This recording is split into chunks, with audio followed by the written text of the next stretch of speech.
ನಮ್ಮನೆ ಬೆಳಕಿನ ಕರ್ಕೊಬರಷ್ಟು ಧೈರ್ಯ ಬಂತೇನೋ ನಿಮ್ಗೆ?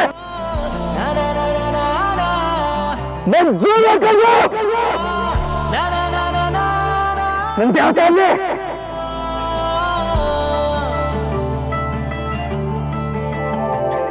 ತೆಗಿರಿ ಕೈನಾ.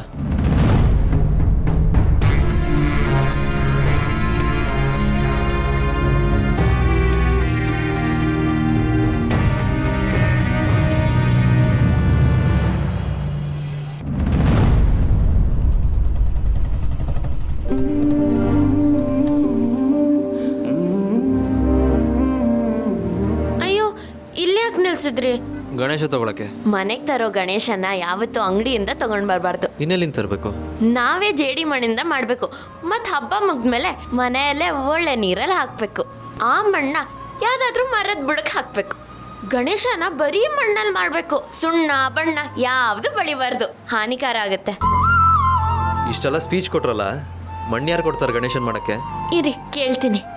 ಅಣ್ಣ, ಗಣೇಶನ್ ಮೂರ್ತಿ ಮಾಡಕ್ಕೆ ಜೇಡಿ ಮಣ್ಣು ಸಿಗತ್ತಾ? ಏನಕ್ಕಮ್ಮ ನಿಂಗೆ ಜೇಡಿ ಮಣ್ಣು? ಹಾ, ನಾನೇ ಕೈಯಾರೆ ಗಣೇಶ ಮಾಡ್ತೀನಿ. ನಮ್ಮ ಊರಲ್ಲೆಲ್ಲ ಹಾಗೆ ಮಾಡೋದು, ಅದೇ ಶ್ರೇಷ್ಠ ಅಲ್ವಾ?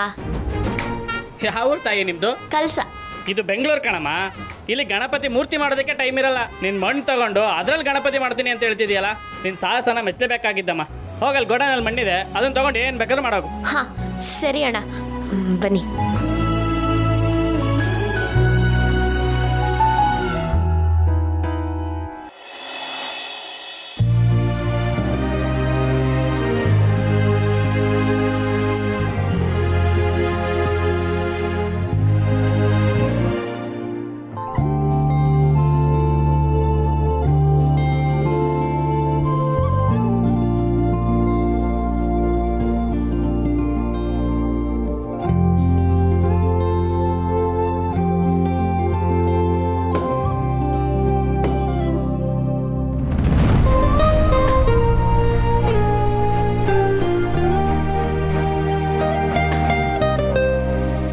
ವತ್ಸಲ, ಅಮ್ಮ,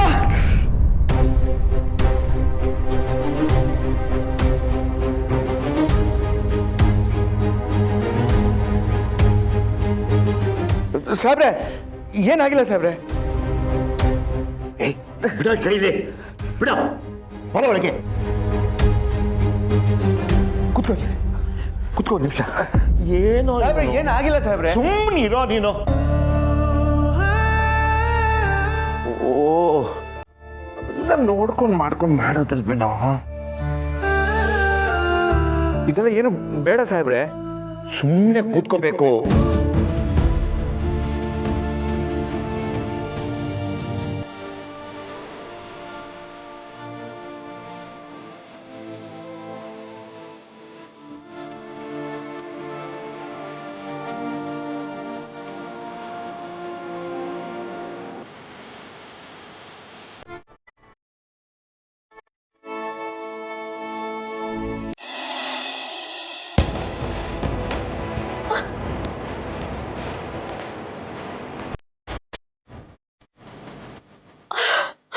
ಅಪ್ಪ, ಎಷ್ಟೊಂದು ಗಣೇಶನ ಮೂರ್ತಿಗಳಿದೆ.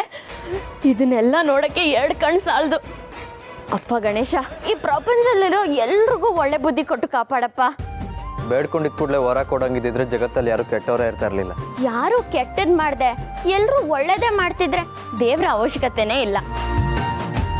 ಒಳ್ಳೇದ್ ಮಾಡ್ದವ್ರಿಗೆ ದೇವ್ರು ಕೈ ಹಿಡ್ ಕಾಪಾಡ್ತಾನೆ, ಕೆಟ್ಟದ್ ಮಾಡ್ದವ್ರಿಗೆ ಕರ್ಮದ ರೂಪದಲ್ಲಿ ಶಿಕ್ಷೆ ಕೊಡ್ತಾನೆ. ಪಾಪ ಪುಣ್ಯದ ಬಗ್ಗೆ ಲೆಕ್ಚರ್ ಕೊಡೋದು ನಿಲ್ಲಿಸ್ಬಿಟ್ಟು ಏನ್ ಕೆಲಸ ಮಾಡಕ್ ಬಂದಿದ್ದೀರಲ್ಲ ಅದನ್ನ ಶುರು ಮಾಡಿ. ಹಾ,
ನಂಗೆ ಸಹಾಯ ಮಾಡಿದ್ರೆ ಬೇಗ ಕೆಲಸ ಮುಗಿಯುತ್ತೆ.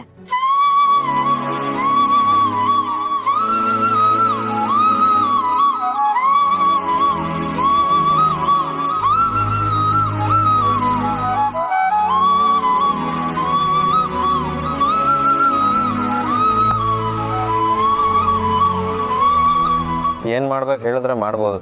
ಇದನ್ನ ಇಟ್ಕೊಳ್ಳಿ.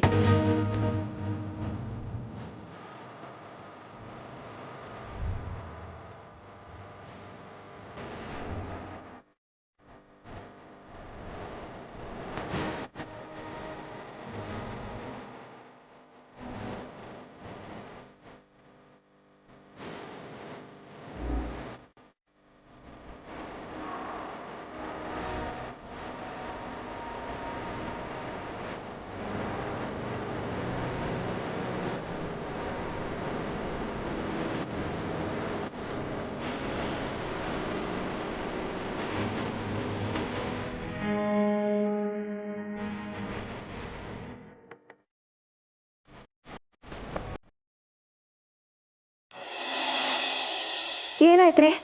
ಏನಾಯ್ತು ನರಸಿಂಹ? ಏನಿಲ್ಲಮ್ಮ, ಅದು ಮೊಳೆ ಹೊಡಿಯಕ್ಕೆ ಹೋಗಿ ಬೆರಳು ಸ್ವಲ್ಪ ಗಾಯ ಮಾಡ್ಕೊಂಡೆ ಅಷ್ಟೇ. ಅಷ್ಟೇ ಅಂತೆ ಅಷ್ಟೇ. ಬೆರಳಿಗೆ ಕಟ್ಟಕ್ಕೆ ಹೋಗಿದ್ದಿದ್ದೆ, ಏನ್ ಮಾಡ್ಬೇಕಿತ್ತು ಬೇರೆ ನಿನ್ ಮಗನಿಗೆ?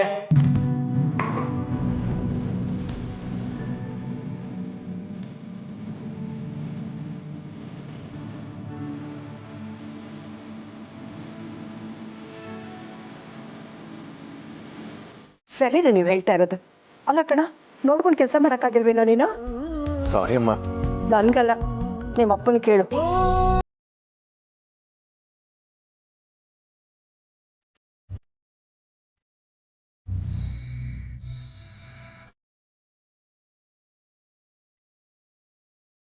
ಬರೀ ಕ್ಷಮೆ ಕೇಳಿದ್ರೆ ಸಾಲದು.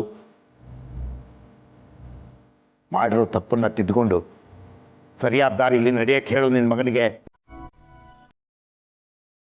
ಕಾಯಕ್ಕೆ ಅರಶಿನ ಹಚ್ಚಿದ್ದೀನಿ, ಬಟ್ಟೆ ಕಟ್ಟು.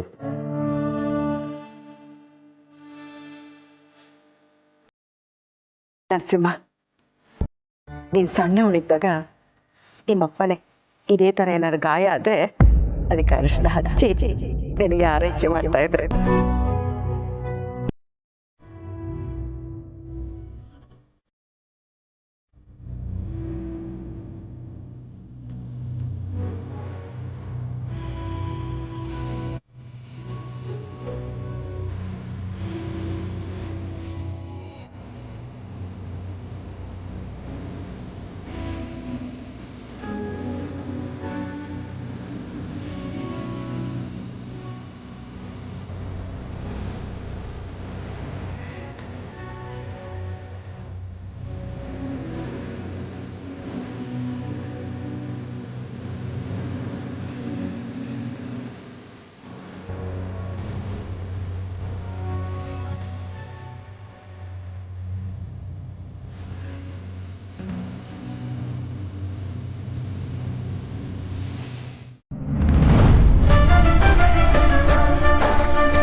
ಗಣೇಶ, ಕೆಲವರು ಯಾವಾಗಲೂ ಕಡುಬು ಥರ ಮುಖ ಊದಿಸ್ಕೊಂಡೇ ಕೂತಿರ್ತಾರೆ. ಆ ಥರ ಚೆನ್ನಾಗಿ ಕಾಣಿಸಲ್ಲ ಅಲ್ವಾ? ಆಗಬಾರ್ದಾದ್ರೆ ನಗು ಹೆಂಗೆ ಬರುತ್ತೆ? ಸುಮ್ಮನೆ ಕಾಟಾಚಾರಕ್ಕೆ ನಗೋದಲ್ಲ, ಮನಸ್ಸಿಂದ ನಗಬೇಕು. ನನ್ನ ಜೀವನದಲ್ಲಿ ನಾನು ಅನ್ಕೊಂಡಿರೋದು ಆಗ್ಲಿಲ್ಲಪ್ಪ, ಹಾಗಂತ ಕೊರ್ತಿದ್ದೀನ? ಜೀವನ ಹೆಂಗ್ ಬರುತ್ತೋ ಹಂಗೆ ಸ್ವೀಕರಿಸ್ತಾ ಹೋಗ್ಬೇಕು. ಕಷ್ಟ ಅನ್ನೋದು ದೇವ್ರನ್ನೇ ಬಿಟ್ಟಿಲ್ಲ, ನಾವ್ಯಾವ ಲೆಕ್ಕ? ನಾವು ತಪ್ಪು ಮಾಡ್ದಾಗ ಕಷ್ಟ ಬಂದರೆ ಬೇಜಾರಾಗಲ್ಲ, ಸ್ವಯಂಕೃತ ಅಪರಾಧ ಅಂದ್ಕೊಂಡು ಸುಮ್ಮನೆ ಆಗ್ತೀವಿ. ಅದೇ ತಪ್ಪೇ ಮಾಡದೇ ಇದ್ರೂ ಶಿಕ್ಷೆ ಅನುಭವಿಸೋದಿದೆಯಲ್ಲ, ಅದಕ್ಕಿಂತ ದೊಡ್ಡ ಹಿಂಸೆ ಇನ್ನೊಂದಿಲ್ಲ. ಸುಂದರವಾಗಿ ಅಲಂಕಾರ ಮಾಡಿರೋ ಪ್ರತಿಮೆ ಒಳಗೂ ಒಂದು ಬೆತ್ತಲೆ ಶರೀರ ಇರುತ್ತೆ. ಅದನ್ನ ನಾವು ನೋಡಬಾರ್ದು ಅಂತ ಅಲಂಕಾರ ಮಾಡಿ ಮುಚ್ಚಿರ್ತಾರೆ. ಹಾಗೆ ಪ್ರತಿಯೊಬ್ಬರಲ್ಲೂ ಒಂದಷ್ಟು ನೋವಿರುತ್ತೆ, ಅದನ್ನ ಮುಚ್ಚಿಟ್ಟು ಪ್ರಪಂಚದ ಮುಂದೆ ನಗಕ್ಕೆ ಕಷ್ಟಪಡ್ತಿರ್ತಾರೆ. ಆದ್ರೆ ಒಂದ್ಸಲ ಅವ್ರ ಒಳಗಿರೋ ವಾಸ್ತವ ನಾವು ಒಪ್ಕೊಂಡ್ಬಿಟ್ರೆ ತಳಮಳ ಅನ್ನೋದೇ ಇರಲ್ಲ.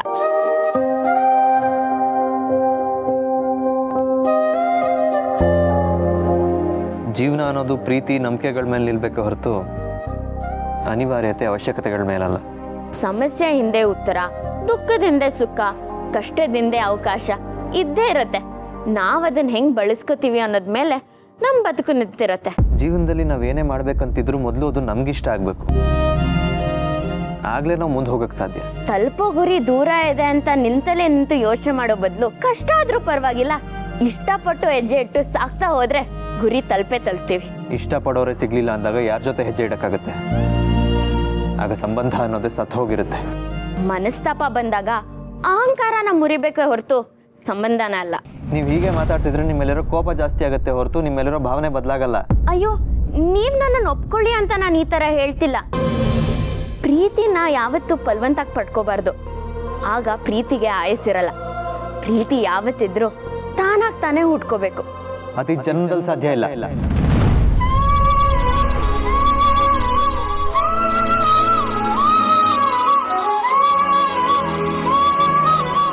ಪರಿಸ್ಥಿತಿಗೆ ಅಸಾಧ್ಯನ ಸಾಧ್ಯ ಮಾಡೋ ತಾಕತ್ತಿದೆ. ಅದೆಂಥ ಪರಿಸ್ಥಿತಿ ಬಂದರೂ ನನ್ನ ಮನಸ್ಥಿತಿ ಮೇಲೆ ಪರಿಣಾಮ ಬೀರಲ್ಲ. ಆ ಥರದ್ದೇನಾದರೂ ಆಸೆ ನಿಮ್ಮ ಮನಸ್ಸಲ್ಲಿದ್ದರೆ ಇವತ್ತಲ್ಲ ನಾಳೆ ಖಂಡಿತ ನಿರಾಸೆ ಆಗುತ್ತೆ.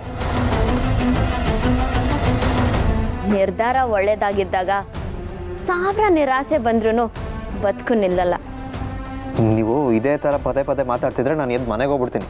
ಗಣೇಶನ ನಾವು ಒಟ್ಟಿಗೆ ತಗೊಂಡು ಹೋಗ್ಬೇಕು ಅಂತ ನಿಮ್ಮ ಅತ್ತಿಗೆ ಹೇಳಿದ್ದಾರೆ. ಅವ್ರ ಮಾತನ್ನ ನೀವು ಮೀರಲ್ಲ ಅಂತ ನಾನು ಅನ್ಕೊಂಡಿದ್ದೀನಿ.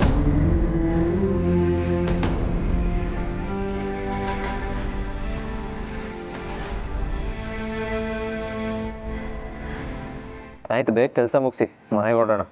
ಮಾಡ್ತಿದ್ದೀನಲ್ವಾ?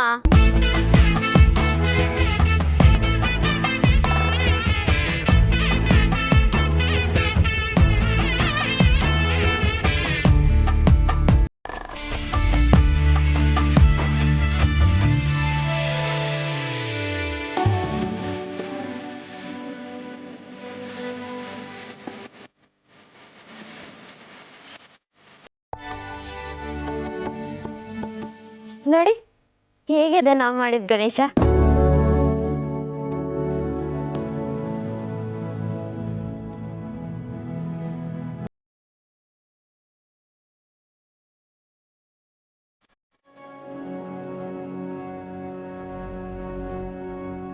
ನೈಸ್.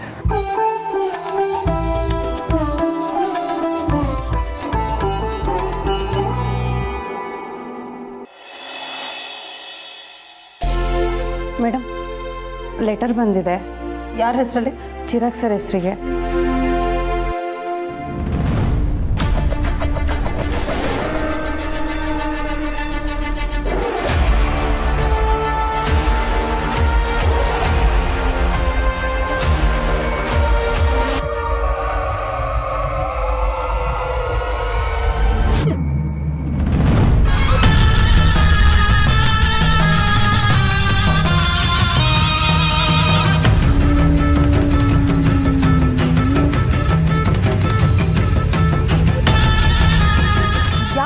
ಇದು ನಮ್ಮ ಚಿರು ಆಸೆ ಕನಸುಗಳು ಎಲ್ಲ ನುಚ್ಚುನೂರಾಗೋಯ್ತು, ಎಲ್ಲ ಹಾಳಾಯ್ತು.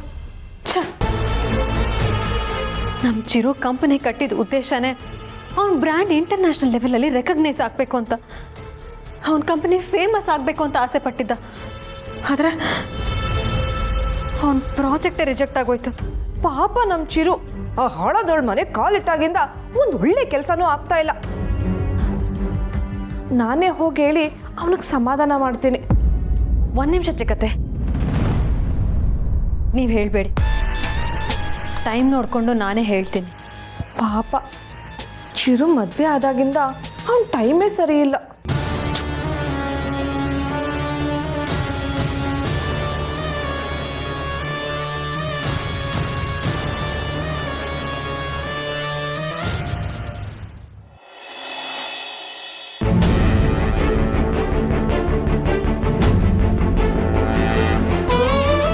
ಏನಪ್ಪ ಯೋಚನೆ ಮಾಡ್ತಿದ್ಯಾ?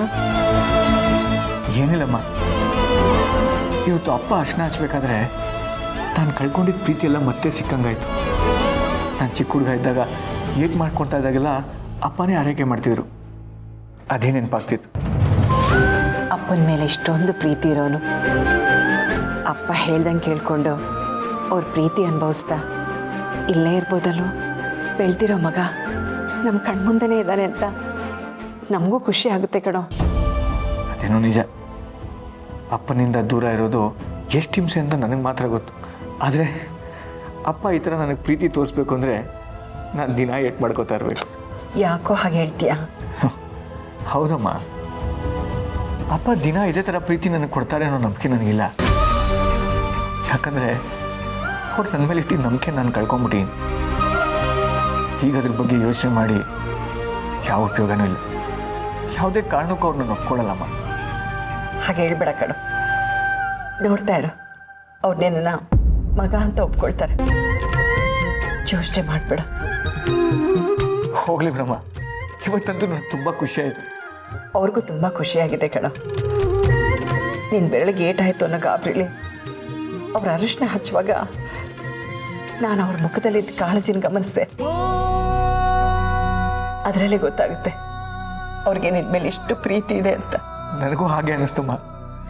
ಒಂದು ರೀತಿ ನನಗೆ ಏಟಾಗಿದ್ದು ಒಳ್ಳೆಯದೇ ಆಯಿತು. ಹಾಗೆಲ್ಲ ಅನ್ಬೇಡಪ್ಪ. ನಿನ್ಗೆ ಏಟಾಗೋದಕ್ಕೆ ಒಂಥರ ನಾನೇ ಕಾರಣ ಆಗ್ಬಿಟ್ಟೆ ಕಣೋ. ನೀನಾ? ಹೇಗಮ್ಮ?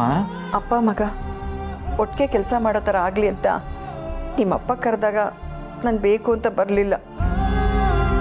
ನೋಡಿದ್ರೆ ನಿನಗೆ ಪೆಟ್ಟಾಗೋಯ್ತು. ಬಿಡಮ್ಮ, ಇದರಿಂದ ಒಳ್ಳೇದೇ ಆಯಿತು. ಅಪ್ಪನ ಪ್ರೀತಿ ಆರೈಕೆಯಿಂದ ನನಗೆ ತುಂಬ ಖುಷಿ ಆಗ್ತದೆ. ನಿಮ್ಮ ಅಪ್ಪನಿಗೂ ತುಂಬ ಖುಷಿ ಆಗ್ತಿದೆ ಕಣ. ಬಾ ತೋರಿಸ್ತೀನಿ.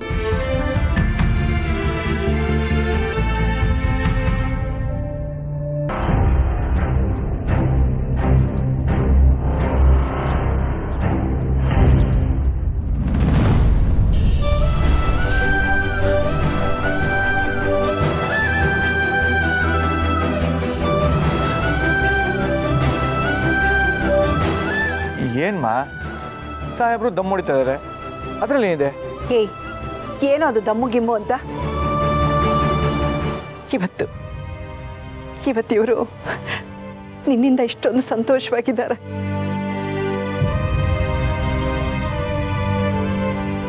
ಅದಕ್ಕೆ ಸಿಗರೇಟ್ ಸೇರ್ತಾ ಇರೋದು. ನಾನು ಮಾತ್ರ ಕುಡಿದ್ರೆ ಬೈತೀಯಾ? ಈಗ ಸಾಹೇಬರು ಸಿಗರೇಟ್ ಸೇರ್ತಾರನ್ನ ಇಷ್ಟೊಂದು ಖುಷಿಯಲ್ಲಿ ಹೇಳ್ತಾ ಇದೆಯಾ? ಅವರೇ ನಿಂತರ ದಿನ ಕುಡಿಯಲ್ಲ, ಹಾಗೆ ಯಾವಾಗಲೂ ಸಿಗರೇಟ್ ಸೇದಲ್ಲ.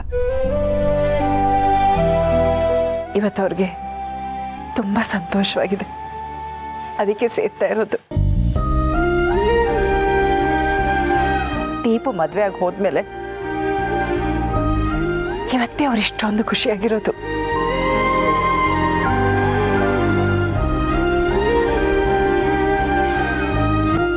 ಮಗನೇ, ಅವ್ರ ಖುಷಿಗೆ ನೀನೇ ಕಾರಣ ಕಣೋ.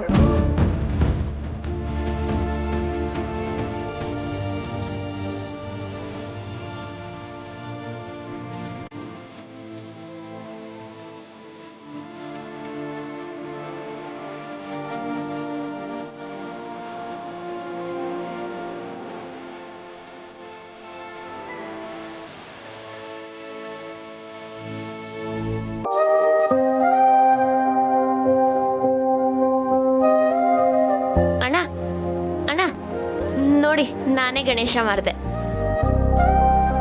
ಅದೆಷ್ಟು ಚೆನ್ನಾಗಿ ಮಾಡಿದ್ಯಾ ತಾಯಿ. ಸಾಕ್ಷಾತ್ ಆ ಭಗವಂತನೇ ಭೂಮಿಗೆ ಬಂದಿದ್ದೇನೇನೋ ಅಂತ ಅನಿಸ್ತಿದೆ ತಾಯಿ. ತುಂಬ ಚೆನ್ನಾಗಿ ಮಾಡಿದ್ಯಾ.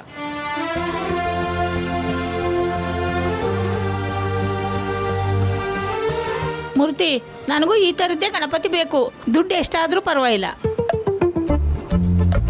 ಅಮ್ಮ, ಅದು ನಾನು ಮಾಡಿರೋದಲ್ಲಮ್ಮ, ಅವರು ತುಂಬ ಪ್ರೀತಿಯಿಂದ ಅವ್ರ ಕೈಯಾರೆ ಮಾಡಿರೋಂಥ ಗಣಪತಿ ಅದು. ನೀನೇ ಮಾಡಿದ್ದಮ್ಮ? ಹ್ಞೂ, ತುಂಬ ಚೆನ್ನಾಗದೆ. ಕೈಯಲ್ಲಿ ಗಣೇಶನ್ ಹಿಡಿದಿದ್ಯಾ, ಹಣೆಯಲ್ಲಿ ನಿನ್ ಕುಂಕುಮ ಅಳ್ಸೋಗಿದ್ಯಲ್ಲ. ಅವ್ರ್ಯಾರು ನಿಮ್ಮ ಯಜಮಾನ್ರಾ? ಹೌದು. ಬಾರಪ್ಪ, ನಿನ್ ಹೆಂಡತಿ ಹಣೆಗೆ ಕುಂಕುಮ ಇಡು.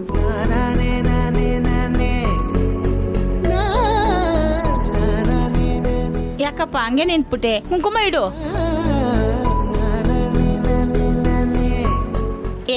ತಾಳಿ ಕಟ್ಟುವಾಗ್ಲೂ ಹಿಂಗೆ ಯೋಚನೆ ಮಾಡ್ತಾ ಇದ್ದ?